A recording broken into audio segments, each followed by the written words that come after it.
Бүгін түнгі 12 сағат 15 минут уақыт шамасында Елтай ауылына қарасты Береке ауылының жергілікті тұрғындары ауылдағы дәрігерлік амбулаторияның алдына жиналған еді. Ауылдастар аталған медициналық мекемені коронавирус індетімен ауырғандармен қарым-қатынаста болғандарды оқшаулау үшін обсервациялық стационар ретінде пайдалануға қарсы екендіктерін айтып, наразылықтарын білдірді. Алайда дәл осы мезетте амбулаторияның ішінде ешқандай емдеушілер болмаған. Мұнан қармаған елтайлықтардың арасынан мас күйінде болған бұзақылар мекемеге материалдық шығын келтірген. Ал ауылдастарының осындай орынсыз қылықтары үшін ауыл қариялары өздерінің ойларын айтып, қазіргі жағдайда барлығына түсіністікпен қарауға шақырды. Ауданымыздан осы ауылдық аурухананы дайындап, біраз адамдарды жатқызамыз ба деген екен, оны біздің ауылдағы жастар дұрыс түсінбей, осындай бір жағдай болып қалды ауылымызда. Осы жағдайды білгеннен кейін көкейіміздегіні айтайық деп келдік. Жастардың істегені кішкене дұрыстау болмай, көңілімізден шықпай отыр.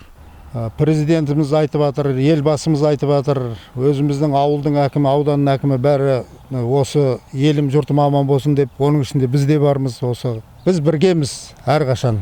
Бұл балалардың енді істеген әрекеті дұрыс болмады енді. Міне сондықтан енді ол балаларға біз өзіміз енді түсіндіреміз, айтамыз.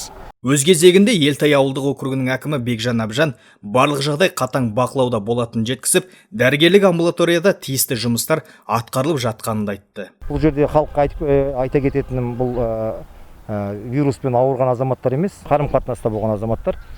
Бұл жерден ешқандай далаға шықпайды ол азаматтар. Ғимараттың ішінде болады, туалеті бәрі ішінде, тамақ бәрі тасылып беріліп тұрады. 14 күн карантинде болады.